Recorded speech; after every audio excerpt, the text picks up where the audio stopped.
I worked in automotive for about 10 years. But when I first got out of high school, didn't know what I wanted to do, so I joined the Army. So I know there's lots of people out there that take that route when you don't know what you want to do, right? So I served 8 years, 5 years active, 3 years in the reserves, and in the Army as a military police officer. So I thought that's my career. So I got out of the Army and said I want to go be a cop, right?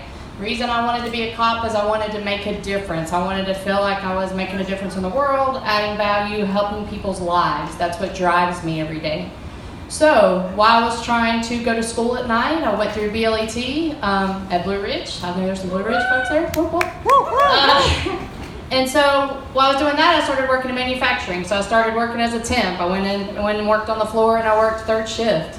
I got hired on full time while I was doing part time at the cops, waiting for them to offer me a job. And about the same time, I came into a parallel path. It was like, I got offered both jobs. I got a full-time job working in planning, which is materials, which when you think about manufacturing, some people don't think about that there's a materials aspect. Somebody's got to get all the material to make parts, right? So I got that opportunity where I could be a cop. So I thought, well, the hours were better in manufacturing, and I was like, I'll do that for a while till my kids get a little bit older. But once I got into it, I enjoyed it. I used the resources, tuition assistance. I went and said, I want to go get my APEX certification. So I took some classes through AB Tech, and I was able to get my APEX. And then I said, you know what? I want to get a degree. I want to keep going further. So at that time, I said, well, if I just take one class a semester, if it takes me 10 years to get my degree, I'm going to take one class. So I did that. Well, I enjoyed it. So I enrolled at Mars Hill in the adult program, so I was going to school at night, working during the day, and I was able to get my bachelor's degree. I got it back in 2010.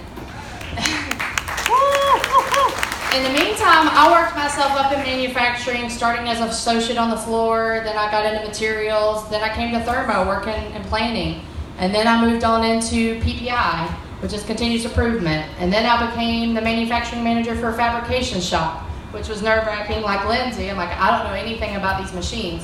But what I'll tell you is manufacturing has a lot of opportunity, and when I first went into it, I was like, this is not going to be rewarding to me because I'm not going to feel like I'm making a difference. As a cop or a firefighter, right? You feel like you're out there saving the world, you feel part of something.